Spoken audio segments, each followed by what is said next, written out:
This is the Investor Mindset Podcast, and I'm Steven Pesavento.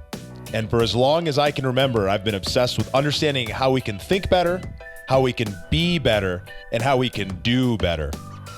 And each episode, we explore lessons on motivation and mindset from the most successful real estate investors and entrepreneurs in the nation.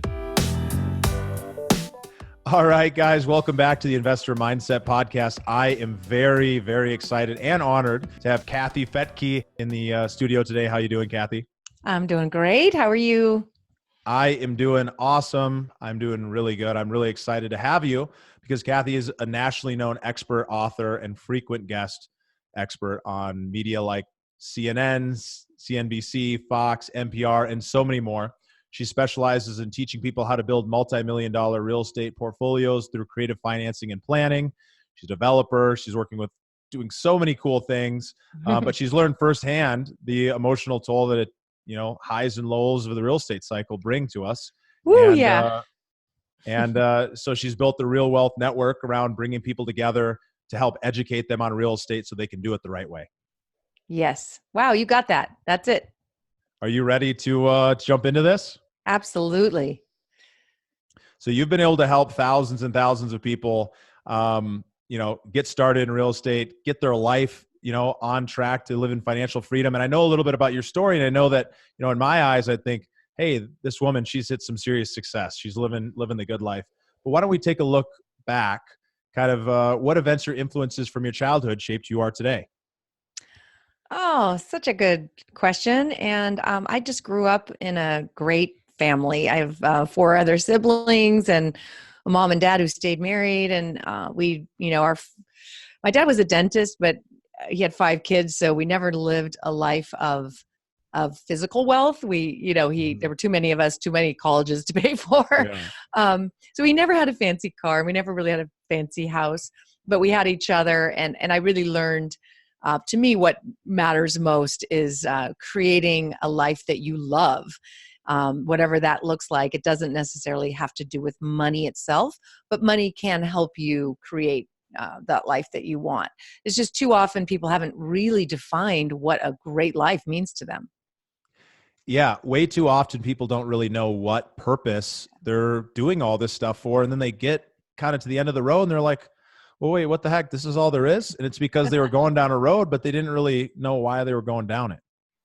Yeah, I mean, Rich and I have been through a lot. We got really hit hard in 2008 from the housing recession. Then we had about a $5 million portfolio, and that just melted before our very eyes in just a few weeks. So it was a very difficult time. And I remember we were hiking together on the very same trail that we hiked on when we had $5 million.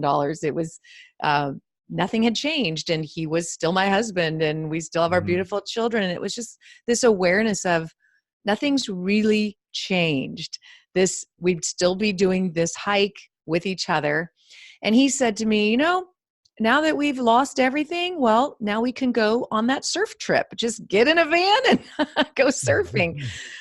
So it's just all about coming down to the essence of what matters. And a lot of times when you figure out what that is, then the rest falls into place. So, for example, I had a client come to me, and all he wanted to do was be an artist. He didn't want to be a multimillionaire. He just wanted to be an artist. And to him, that was the real definition of wealth, is to have enough time in his life to do his art and not worry about other things. So I sat with him and said, well, what's that going to take? I mean, what kinds of things do you need to cut out? What finances how do you need to cut back on your finances? And how much do you need for your basic expenses so that you can have a wealth of time? And he figured it out. He could live on, this was probably 15 years ago, but he could live on about $4,000 a month. Not fancy, but he had the wealth of freedom. So we were able to set up and reorganize his assets so that he could have $4,000 a month passive income.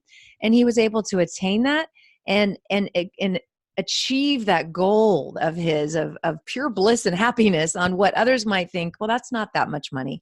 But all of a sudden, when you freed up your time, it's a lot of money, That's a really big idea. I feel that, a lot of folks that I talk to that are maybe outside of our space, and even a lot of Mhm. folks within it, they haven't really defined what it is that they want and why they want it. And, Mm. if you can get really clear, right? I think you were really fortunate. You had some great models growing up of a family that was Mm. loving and together, and you might not have had an unlimited amount of wealth, but you had each other. And it sounds like that's Yeah. been a core piece of your life. No matter what challenges you run into, you Yeah. keep those people you really care about close. And that's what kind of gets you through those hard times. Oh, your network is your net worth. Your net worth is your network. 100%. That's the most important place I want to be putting and investing my time and money. But again, when you sit down and write, okay, here's my values, my family, my friends, my health, my spouse, God, whatever it is that you list in your, let's say, top 10 list of values. Unfortunately, even for myself, when you go through that list and say, well, my family, my spouse, or God is number one, but then you really look at how you're spending and investing your time, usually those things at the top of the list end up on the bottom of the list of where you spend your time. Mhm. Even me today, even though I know what's important to me. So it Yeah. takes daily practice to look at, whoa, this is important to me. Like after this interview, I'm dropping everything to go help my daughter move into her house, like Uh-huh. that's important. And everything else can get put aside, but it's easy to forget that. So yeah, it's a daily practice. But I do want to say that, like with my family growing up, we would go on vacation camping, and we Mhm. would go to Yosemite, and my dad had a little trailer, and we would go and cook dinner by the river. And I'm telling you, those vacations were fabulous. The vacations that our kids remember the most are those little camping trips. When we Yeah. started to make more money and started to take them to exotic places like Hawaii and Europe, that was fun too, no doubt. It was wonderful. Uh-huh. But the time that we had when we were just on camping trips and the kids were just getting dirty and were playing in the water and there was just nothing else to do, those are actually the vacations they remember and cherish the most. Yeah. Yeah. Yeah. That's incredible. It's Mhm. it's we get driven towards the finances because whatever that reason was for us, whether we didn't have it, we had that lack, or maybe we grew up with it and we think that Yeah. we have to have it to be happy. But it's when you actually go back to that core is where that happiness comes from. So Mhm. I gave a great little introduction. I mean, you're doing a lot of stuff, Kathy. So it's really hard to put that into, two sentences. But what is it that you're really excited about that you're working on these days? Kind of where's your primary focus, and how do you help people in the world? My primary focus since I started Real Wealth Network about 16 years ago, feeling Mm, old just saying that out loud, because that's some of the incredible. people that are interviewing me these days don't look older than 16 at this point. So no, I feel like I'm one of the old wise people in the business now. But And when thank goodness for that. We need people to light the trail for us so we can follow behind and try to avoid some of those potholes. Thank you. It is funny because 16 years ago, I was the one interviewing the experts and bringing them on and trying to learn, um, trying to get that information that few people have, and that really is how do you build real long-term wealth and passive income. You don't really learn it very many places. So that was my mission, was to understand that and interview people. That is still my mission today because Yeah. I do know a lot and I have a lot of experience, but it's really only about 20 years experience. I love to still interview people who have 30 and 40 years experience, who are way beyond where I am, and where I can get more information from them, or they just have uh, like degrees or the ability to interpret data in a way that I don't know how. So it's still my passion to get information from the experts and just disperse that to the rest of us. And I seem to have the gift of simplifying the complicated. So that's what I love to continue doing, is learning from the experts and then digesting that in a way that can be easier for the masses to understand. So the network is really, you're going out there and you're finding all this great information. You're helping kind of guide people down the path to figure out whatever type of real estate investing that they're interested in doing. Is that right? Yeah, I mean, for example, we're building a resort in Costa Rica that's like an eco-friendly resort. We did a syndication on it. It's a 506c, so I can talk about it publicly. Mhm. Um, it is. it's just a dream to be able to create a community and a residential community in Costa Rica that's all living buildings. These buildings give to the earth, they don't take. We're growing all the food. We planted 10,000 fruit trees and Wow. avocado trees and cacao and coconut. And there's a school on the, on the property, and a resort on the property. It's just a really cool concept. But it's, a lot of new information. There's constant learning about this because it's cutting edge, because permaculture is cutting edge. Creating a whole community is something new to me. So I am constantly learning from advisors, like, how do we do this? How do we do this? And I was on a call for 3 hours this morning with my attorney, making sure. So it's like a never ending process of learning, and then sharing that learning with our investors at Real Wealth Network, Yeah. and with the public. Yeah. Well, so I know a little bit about your background, and that you're working in close to the personal development space, and you're helping coach and train people and kind of getting over some of those limiting beliefs. How do you recommend that people do that when they're thinking, hey, I've got this dream, I've got this goal, I figured out my purpose, I figured out where I want to go and why I want to go there? How do they get over that hump of believing that they can actually do it? Because I think that holds so many people back. Oh my gosh. Well, I can tell you it starts with clarity. Like, knowledge is the very first place to start. And one question I ask people, again, we already kind of talked about it, but the first question I ask is, what do you want? And I can't tell you how many times that stumps people. They have like no idea. And no one ever asked them. They never thought about it. But that is a great place. Just, what do I want? What do I want this year? What do I want next year? What do I want in 10 years? I sat down one of my daughter's best friends. I call her my third daughter because I just love her. And she said, she made some kind of comment about, oh, she was going on a date, but all guys are stupid or something like that. And I'm like, whoa. Okay, honey, listen, if you have that in your head, then yeah, you're going to meet a lot of stupid guys. So let's sit down and write out exactly what you want. And we did. And it just like, it shifts the energy and what we believe is possible. And especially when you write it out and put pictures with it and put it on the wall, that's when the magic happens. So starting with, what do I want? Stating it publicly, posting it, looking at it daily. And then that starts you talking to people about it and learning about it. So if we were just to take that to real estate, it'd be like, I want to own a property, or I want to own an apartment, or a portfolio, or whatever. Yeah. The first step would be to really clarify what that would look like. And then you can start educating yourself. You can start reading books. Like in the case of my daughter's friend, she could start reading relationship books, or how she can be more attractive to the kind of guy she's trying to get. Whatever it is, getting that information. With real estate, it's like, what does a pro forma look like? What are the steps I need to take to get to this goal? So that's it. First, getting clear, stating it publicly, and then beginning to create the steps that will get you there. Well, just doing those things right there is going to build momentum. So for all the listeners that are hearing this and you're thinking, I've started down that path and then something's always held me back. And usually it's because you didn't get enough momentum. You kind of started the thing rolling, but you got to kind of have that next step in front of it. So I really appreciate you kind of sharing that with us, because I think at the end of the day, clarity is what drives everything. If you're not clear on what you want, it's pretty hard to get there. Well, and then what will happen oftentimes is there is a deeper belief that thinks maybe we don't deserve it or can't get it. And so it's almost better to not want it and not try for it. That's often where we go as humans, because we don't want to fail.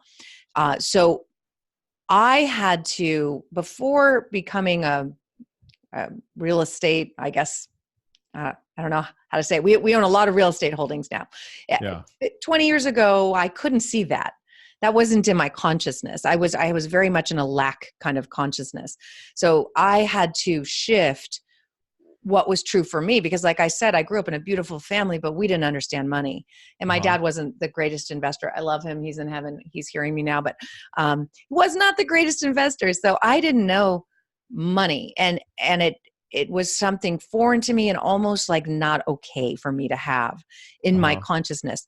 So I literally I started listening to tapes that would help me visualize myself as wealthy. And I could tell you the first time I would listen to those, I rejected the thought of it. Yeah. And I would really go into that, and I'd really go in and visualize. It was kind of like when I was an ice skater, my coach would say, you've got to sit down and picture yourself doing the routine perfectly right before a competition. Like you go through it in your mind and you watch it over and over again as if it's perfect. Well, I would try to do that as a wealthy person and see myself, and there would be all these objections that would come up. Yeah. And that's how I knew, like, I couldn't see it on an unconscious level. There was something telling me it wasn't okay. And as I started to explore, well, what was that? What was that fear? And then it would kind of come up. Yeah, that fear might be, oh, maybe your friends are only going to like you because you have money. It's like, oh, okay. Well, I wonder how I deal with that. And guess what? I attracted, without even trying, an extremely wealthy friend. And that friend mirrored to me that fear, because I remember I was like starting a new business, and I knew she was a multimillionaire, and I kind of went to her and said, would you be interested in investing in my business? We often do that when we see a wealthy person. It's like, oh, they got money and I need it. I'm going to ask them for it. And so, I was like, I did that. I said, I've got this new business and I need $10,000. And she looked at me and she said, with so much love, she said, I don't do business with friends. If you want to be my friend, we will never talk about business. And I just thought, oh, thank you. And all of a sudden she demonstrated to me that's not a fear I had to have anymore. I could have boundaries around money. It was like, oh, freedom. I can have as much money as I want and just know who my friends are and who they're not, by that basic line, And then the next thing might have been, oh, it's not spiritual to have money. Whatever these things were that were stopping me from having it, I had to identify them. And I would find those through my meditations and visualizations, because it would be loud and clear and stop me from it. Another one, spiritual. So then guess what? I encounter a person who is extremely wealthy, extremely spiritual, and using that money for very good things. Again, shifted the brain. Oh, I can have money and I could do good things with it. And, so you could kind of one by one eliminate the things that are keeping you from having what you want. You started having those new experiences, which proved out that those new beliefs were really something that you could believe in, that they are working. So you were just continuously challenging and changing your mindset, which I think is really powerful and everyone really needs to do. You've been doing this a long time, and you mentioned it, that you look back and you talk to the young folks out there and you're thinking, hey, well, I've got all this experience. I've got all this wisdom. How do you keep challenging yourself today so that you can keep growing the same way you did when you were just getting started? Oh, in so many ways. I mean, business wise, like I said, I'm at a much higher level. We're managing, over 120 million in projects alone, other people's money. Wow. There's a lot of pressure. We have subdivisions we're building all in Reno and Park City and Tampa and Costa Rica, and investors are trusting us with their money and their retirement. So I am always learning. I've learned lately that to be in this position, I have to have the very best advisors, the very best, and it's worth paying for them, because I am responsible for this money that people are investing in our syndications. So that's on the professional. On the personal, I've been married 22 years now, and but a lot of people think you get married and then 22 years later or 30 or 40 years later it's just going to be great. It takes as much investment, if not more, and energy and time to create a happy marriage as it does with anything else. Like, you have got to invest in it. So Rich and I just went on a date last night. He surprised me. 22 years married, and he's still surprising me with dates. We went to a really fun comedy club, and he took me to an amazing dinner. And we still do counseling, even if whether we need it or not. We invest in that. We go on honeymoons, and but the most important thing, consistently learning how to be a better partner. He's reading this amazing book called The Way of the Superior Man, and it's all about how to be in a great relationship with a woman. It's a really good book. I recommend it to any man if you want to spice up your relationship. And we're constantly growing it. Same with the kids. I've got grown kids, a 20-year-old and a 27-year-old, or the 27-year-old's pregnant. So this is a whole new phase. Oh my gosh, how do I be a grandma? How do I do this? So it's not like I'm not going to guess anymore. I guessed a lot in my first investments, in my first relationships. Like, I'll just figure it out. I'll just know how. No, it doesn't. No, like, really get the best advice, invest in it, and make it great. Don't just pattern after what you learned growing up. Yeah. Well, I appreciate that. And there's so many lines I want to go down that you just throw in the water there. But just looking at the money one, right? So I know I have limiting beliefs about money, and I keep doing the same kind of thing you're talking about and kind of getting rid of them. You're dealing with $120 million of development, and that's other people's money, right? Mm-hmm. And so I don't know, maybe you feel like you're the best financial person, you're the best numbers person, but I don't always feel like that person. And it scares me to think that, like, I'm out here going out, putting together deals, and I'm fairly confident what we're doing, but sometimes I feel like I'm going to drop the ball. Like, how do you get over that when you're dealing with such huge numbers where a little bit of percentage goes a long way? Yeah. I mean, some of the first deals, they didn't work out as well. I had to go to my investors and let them know that, it's a hard thing. It's a hard thing when you're starting out. So like I said, when I started this, I was really relying on information from the giants, from people who had been there before me. And, because how could I possibly jump into something and understand it the way someone who's been in it for 30 years understands it? So I always, from day one, surrounded myself with advisors, that people that I could give them something, like I could give them an interview on my podcast, kind of like you're doing. But with that, I could get advice, and surround myself with people who are willing to help me.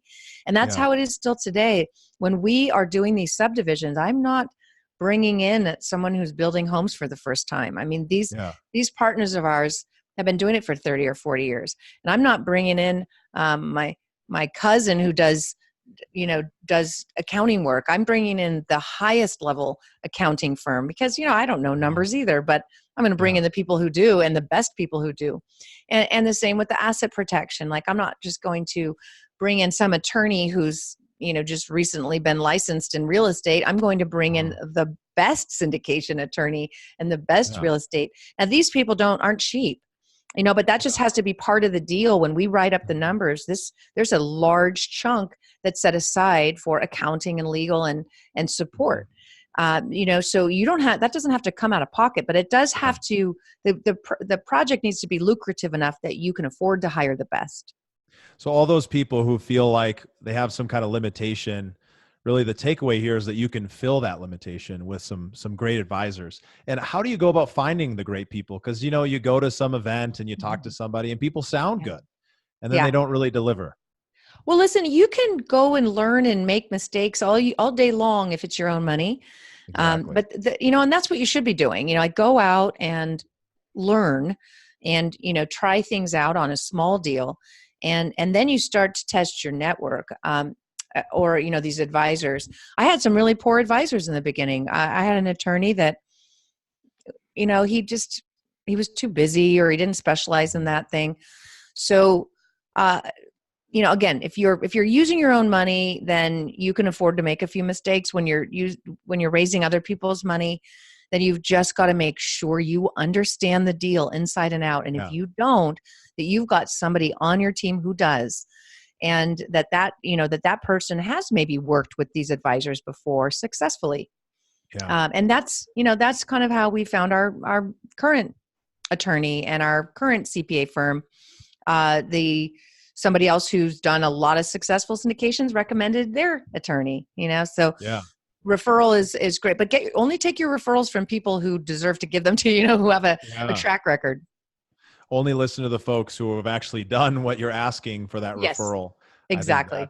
That's really strong. So people don't have to feel like they can't get started, especially when they're working with other people's money. They just need to make sure that they have the right frameworks in place, that they're going to be able to deliver on their promises, right? So I think that's and that's why at Real Wealth Network, like we're helping people build a passive income portfolio. And a lot of people out there saying, go out and get an apartment, your first deal or whatever. I mean, that's a lot to ask of someone to, Yeah. just go from 0 to 100 like overnight.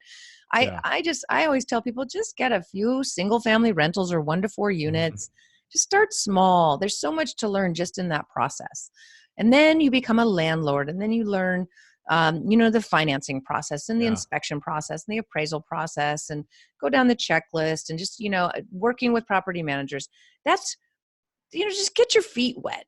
And then you can move up to the apartments. But a lot of people are saying, oh, no, no, no, it's just as easy to get an apartment as it is a single family. And I'm like, no, it's not. No, it's not. There's a lot to it. So, again, I that would be my advice. And that's what we're helping people with every day. It's just, let's help you get that first investment property. Maybe it's just a single family property in Houston. That's great. The learning curve on that is going to be enormous.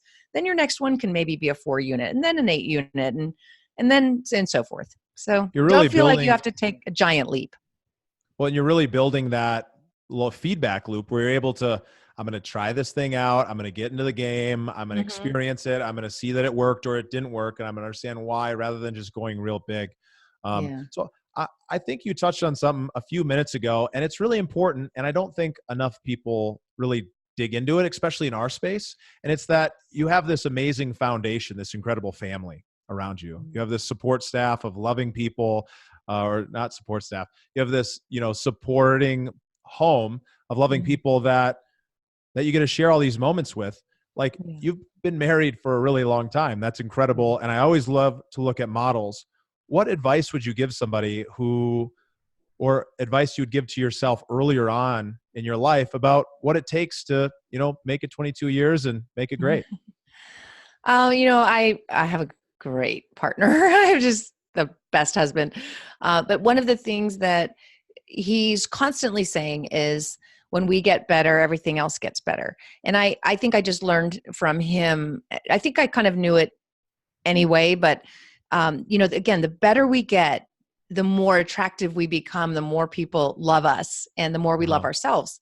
So really working on self-improvement, like, Mhm. what can I do to be a better human? What can I do to, get feedback from others? Like, how do you perceive me? And how do you think I could grow? Opening up the lines of communication with people. But again, just really taking yourself on, and asking how I can grow. The people who I think struggle the most are those who are just not willing to look at themselves. So always be willing to look at yourself. And from there, when you do any kind of personal growth, one of the first things you're going to learn is personal responsibility.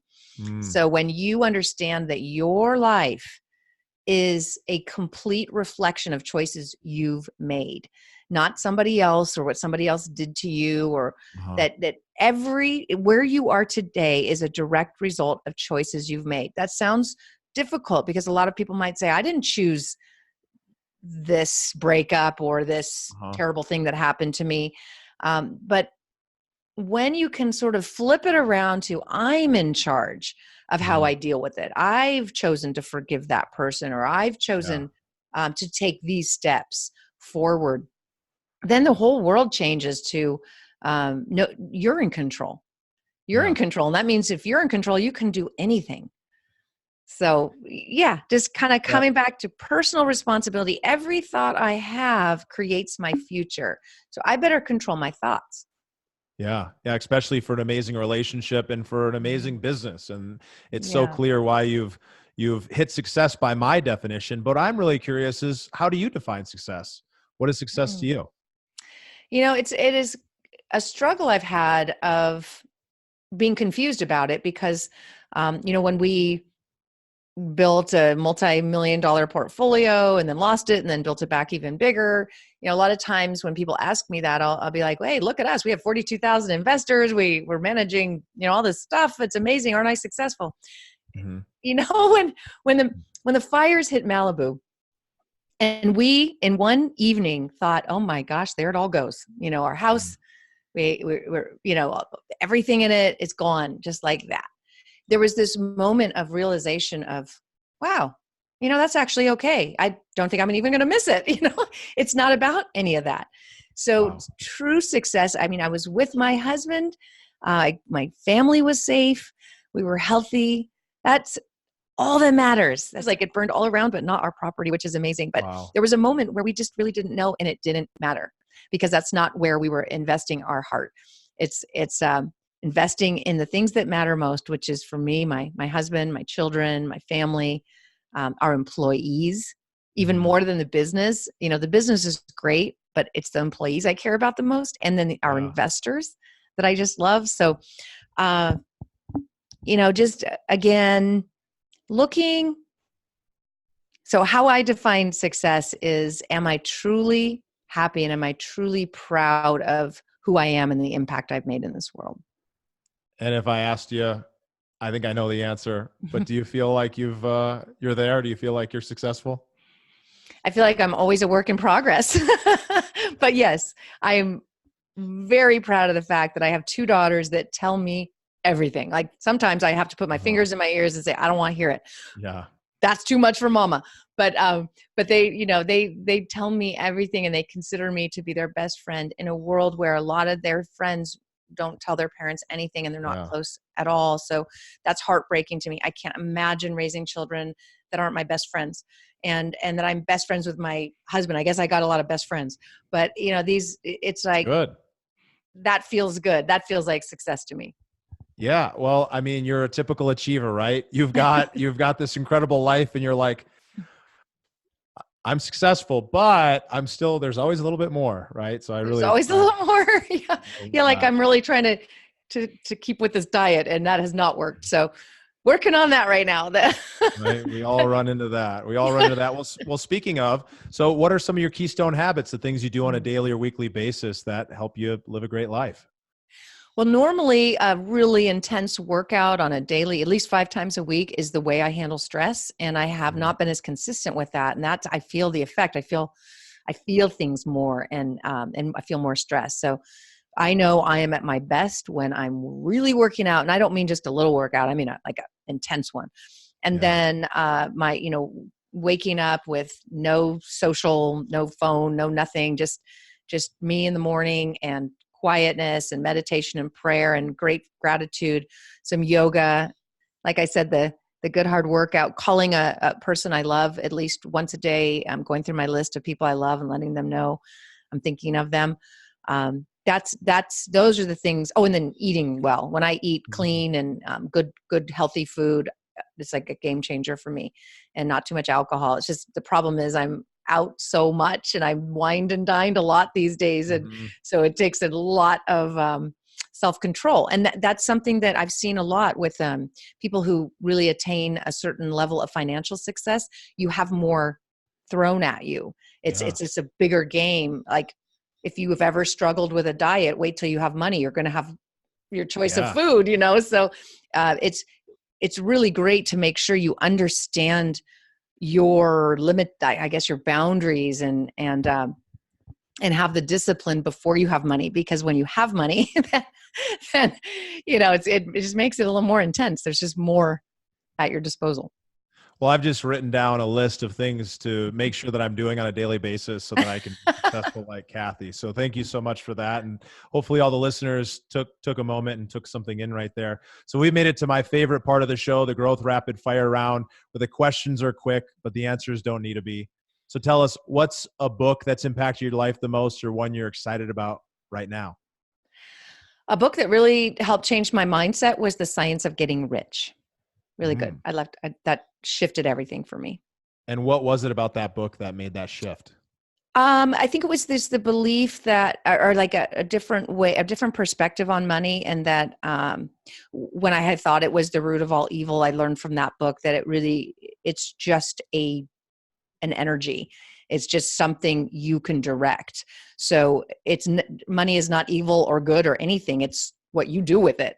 So if you have $5 million, if you say money is evil and someone wants to hand you first of all, no one's ever going to give you money, or you're never going to attract it with that kind of thinking. But if there was $5 million and you wouldn't be able to put that to good use, I know I would. I mean, we have 20 employees. That's 20 families that we're supporting. That's good. And we have 4 charities we give to that. I mean, I think just in Operation Smile alone, we've given children, about 600 children, a whole new start in life. So there are great things you can do with money, but I couldn't see that before. Yeah, that belief holds a lot of people back from great things. So Yeah. it sounds like one I've got to take a listen to. So from an inspiration standpoint, who are some of your mentors, the people that you learned from or looked up to, and how did they influence your career and life? Yeah. I mean, Robert Kiyosaki, of course, everyone says, and he did help me with his book, Rich Dad, Poor Dad. But I think it was actually a friend of my dad's who his name was Stan, and Stan just lived the coolest life. He and his wife, he was very wealthy and unabashedly wealthy. And my dad just kind of idolized him, and for good reason. I mean, he and his wife would spend 3 months in Italy learning to cook, and then they'd spend 3 months at their house in Hawaii. And but at the same time, his businesses were really helping a lot of people. So I think that was implanted at a young age of, okay, there's a cool person doing great things. So when you have any doubt about what money can do for people, look for evidence of good people, people that are doing good things with money. Because it's very easy to look at the bad, the people who are awful. But don't do that. Don't put your attention there. Put it on the people that are doing great things. And that's why going to real estate investment groups or, RIAs are good, because there's often people in the room that are doing great things in this world, and you can model yourself after them. Yeah, I found the same thing. So from a purpose standpoint, tell us, what drives you to live your best life every day? I guess on a more spiritual note, I do believe that, there's an afterlife, and I'll be held accountable for my actions, and whether I'm right or wrong, I don't know. I won't know till I'm there, but I want to know that that I made a difference. Well, I can tell you, Kathy, you're making a difference in my life, and I'm sure so many other people. So thank you for doing what you do. And thanks for being on the show with us today. So where can people find out more about you and get in touch? realwealthnetwork.com is our website. Real as in real estate, wealth as in your money, and network as in your network. And so realwealthnetwork.com. And I also have the Real Wealth Show, which is a podcast where I interview experts.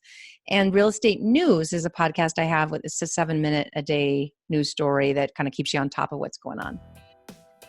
I will link to all of that in the show notes, guys. Definitely check this stuff out. Kathy is amazing, and there's only more to learn from her the more that we can listen. Thank you so much. Thank you for listening to the Investor Mindset Podcast. If you like what you heard, make sure to rate, review, subscribe, and share it with a friend. Head over to theinvestormindset.com to join the Insider Club, where we share tools and strategies from the top investors and entrepreneurs on how to take it to the next level.